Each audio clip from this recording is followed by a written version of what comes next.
ईख का रस, गन्ने का रस तुलसी जी के क्यारे में हाथ में लेकर 7 बार अपना नाम और गोत्र बोलकर छोड़ दो, जिंदगी में 3 साल में तो करोड़पति बनकर बैठ जाओगे। अभी लक्ष्मी की कमी नहीं आ सकती। और ध्यान देना, इसको अपनी जिंदगी में लिख कर रखना। शिव महापुराण की कथा कहती है आपको सुख अनुभव हो जाए, कार्य सिद्ध। जिंदगी में कभी संपदा कम नहीं हो सकती, संपदा बढ़ती चली जाती। संपदा घट नहीं सकती, बढ़ेगी और घटेगी, कष्ट नहीं आ सकता, रोग बीमारी तकलीफ नहीं आ सकती। आपके लिए तो लाभदायक है, समझ लो ये कथा। शास्त्र कहता है कि जिसके घर में संपदा की कमी हो, पैसा आ ही नहीं रहा हो, सब दूर उलझ गया हो, बहुत टेंशन चल रहा हो, पंचमी तिथि के दिन गन्ने का रस जानते हो, ईख का।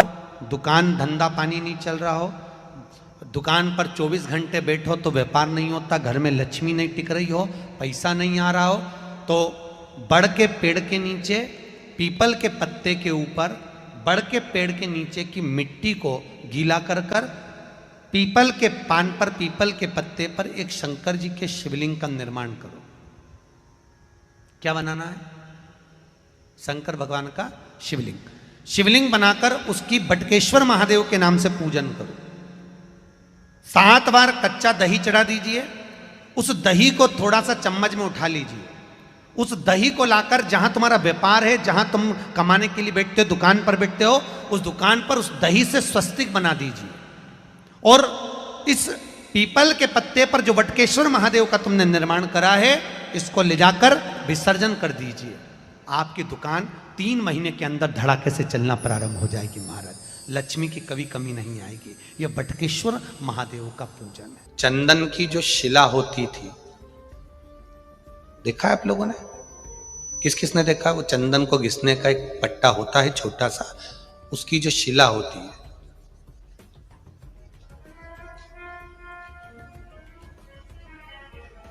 चंदन घिसने की जो शिला पट होता है, अगर वो शिला नहीं भी हो तो एक छोटा सा पत्थर, छोटा सा पत्थर।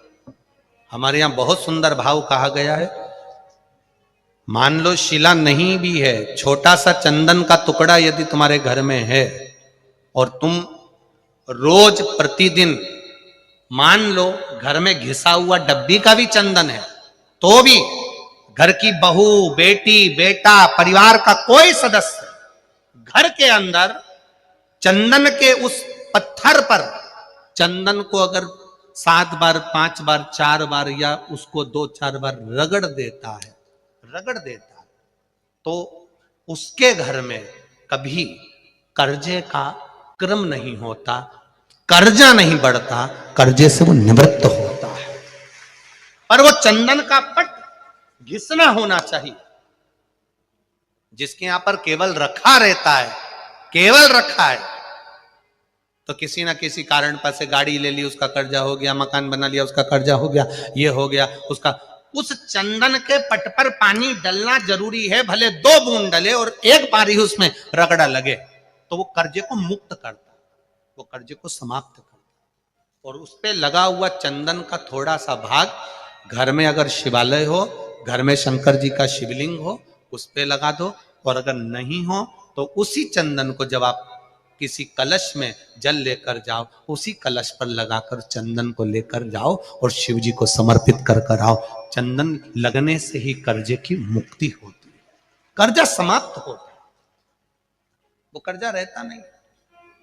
ईश्वर महादेव, जो व्यक्ति पथभ्रष्ट हो जाए, जैसे मदिरा के नशे में पड़ गया, कहीं जुए में पड़ गया, कहीं मांसाहार में पड़ गया, कहीं व्यसन में पड़ गया, कहीं गलत काम में अगर कोई जा रहा है, तो श्रंभेश्वर महादेव के नाम से काली तिल भगवान शिव को समर्पित करी जाती है।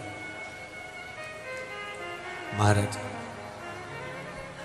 काली तिल को वापस उठाकर ले आते हैं।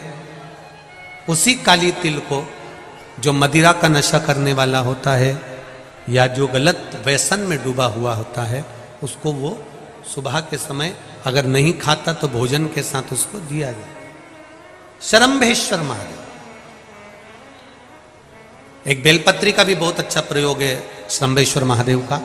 मदिरा पीने वालों के लिए, मांसाहार, व्यसन में, जुए में, पेशावृत्ति में, परनारी में, गलत जगह पर जो डूबे रहते हैं उनके लिए। पहले की कथा में उसका वर्णन किया है बेलपत्री का। श्रम्भेश्वर महादेव, एक बार सब बोलेंगे, कौन से महादेव? श्रम्भेश्वर महादेव। फिर जम के बोल लो एक बार, श्रम्भेश्वर महादेव। जब हमारे घर में क्रोध बढ़ता है या कोई गलत कार्य में जाने लगता है तो श्रम्भेश्वर महादेव का हमें शरणागति लेना चाहिए, श्रम्भेश्वर महादेव का पूजन करना चालू कर देना चाहिए। कई लोग कहते हैं महाराज जी ये श्रम्भेश्वर महादेव का मंदिर कहाँ मिलेगा, हम कहाँ पूजन करने जाए? कहीं नहीं जाना, तुम्हारे घर के पास में जो शंकर जी का मंदिर है वहीं जाओ, उसी देवालय में, उसी मंदिर में जाओ, श्रम्भेश्वर महादेव के नाम से जल चढ़ाना प्रारंभ करेंगे। वो जल जो गलत संगत में पड़ा हुआ है उसका आचमन कराना प्रारंभ करेंगे, अपने आप उसकी धीरे धीरे बुद्धि सुधरना प्रारंभ हो जाएगी। ऐसा श्रम्भेश्वर महादेव का है। अब मंदार का जो पुष्प होता है, आंकड़े का जो फूल होता है, एक सफेद कलर का भी होता है और एक गुलाबी कलर का भी होता है। देखा है आप लोगों ने? बोलो, जम के बोलो, देखा है ना? गुलाबी कलर का जो पुष्प होता है वो, आप मंदार का, आंकड़े का जो गुलाबी कलर का पुष्प होता है, आप टीवी पे देख रहे होंगे, एक सफेद देख रहे होंगे, एक मंदार का गुलाबी फूल, नीला कलर का फूल देख रहे होंगे। जो नीला कलर का जो पुष्प होता है, गुलाबी कलर का जो आंकड़े का फूल होता है, प्रयास करना, जब किसी विषम परिस्थिति में फंस गए, विषम परिस्थिति, जब आपको लग रहा है कि मुझे बहुत भय लग रहा है, कुछ बुरा होने वाला, आपको लग रहा है आज मेरी उल्टी आंख बहुत फड़क रही है, कुछ गड़बड़ होने वाला है, आपको लग रहा है मेरी सीधी आंख फड़क रही, कुछ गड़बड़ होने वाला है, तब केवल वो नीला जो गुलाबी पुष्प है मंदार का, उसको कहीं से लाकर शिवालय में अशोक सुंदरी वाली जगह पर स्पर्श कर कर शिवलिंग पर आप चढ़ा दीजिए। आपकी विषम परिस्थिति कैसी भी होगी वो रास्ता बनाकर बाहर निकल जाएगी, आपको फंसना नहीं, परेशान नहीं। मंदार आंकड़ा, सफेद आंकड़े का पुष्प भी भगवान शिव को समर्पित होकर, जिस व्यक्ति का बुरा समय चल रहा हो, ना लक्ष्मी घर में आ रही हो, रोग बीमारी पड़े हुए हो, कोई तकलीफ ही तकलीफ आ रही हो, बहुत कष्ट महसूस हो रहा हो, परिवार में शांति रत्ती भर की ना हो, तो कितना सुंदर कहा, एक लोटा पानी लीजिए, उस पानी में 5 पीपल के पत्ते डाल लीजिए। कितने पत्ते? 5।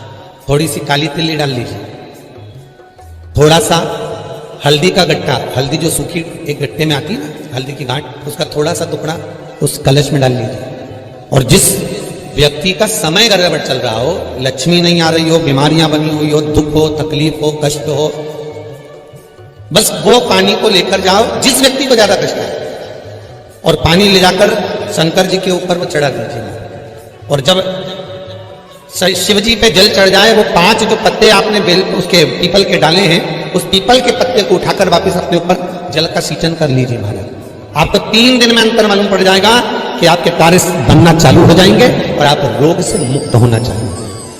कभी लगे गुरुदेव आज हमारे को बहुत थकान लग रही है, शरीर बेकार लग रहा है, सिर दर्द हो रहा है, शरीर में बेकार बहुत कष्ट उत्पन्न हो रहा है, पीपल के पत्ते की 5 पत्ते पीपल के थाली के अंदर रखो और उस पे भोजन करो, शंकर जी का कुंदकेश्वर महादेव का नाम लेकर। कौन से महादेव? एक बार जम के बोलिए, कुंदकेश्वर। कुंदकेश्वर महादेव का नाम लेकर भोजन करना प्रारंभ करो। 15 से 20 मिनट लगते हैं, हमारे टेबलेट खाने की जरूरत नहीं पड़ती। सिर दर्द मन, शरीर कितना भी दुख रहा हो उसमें आराम लगना प्रारंभ हो जाए। कुंदकेश्वर महादेव का नाम सुख की अनुभूति कराता है, शरीर के रोग को मिटाने का। आप सभी को राधे राधे, जय श्री कृष्णा, जय गौ माता। और आप सभी कैसे हैं? ईश्वर से यही प्रार्थना है आप सभी अच्छे होंगे, आशा करती हूँ।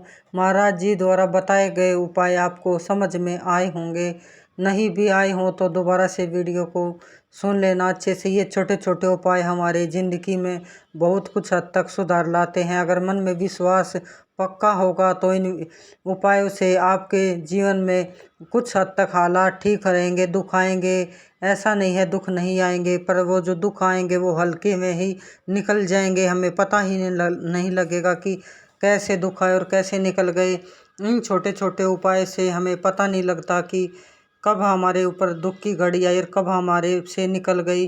तो ये उपाय आप जरूर करें। स्वास्तिक का उपाय, तुलसी में एकादशी के दिन गन्ने के रस का जल जरूर अर्पित करें। आज के लिए इतना ही। आप सभी को राधे राधे राधे।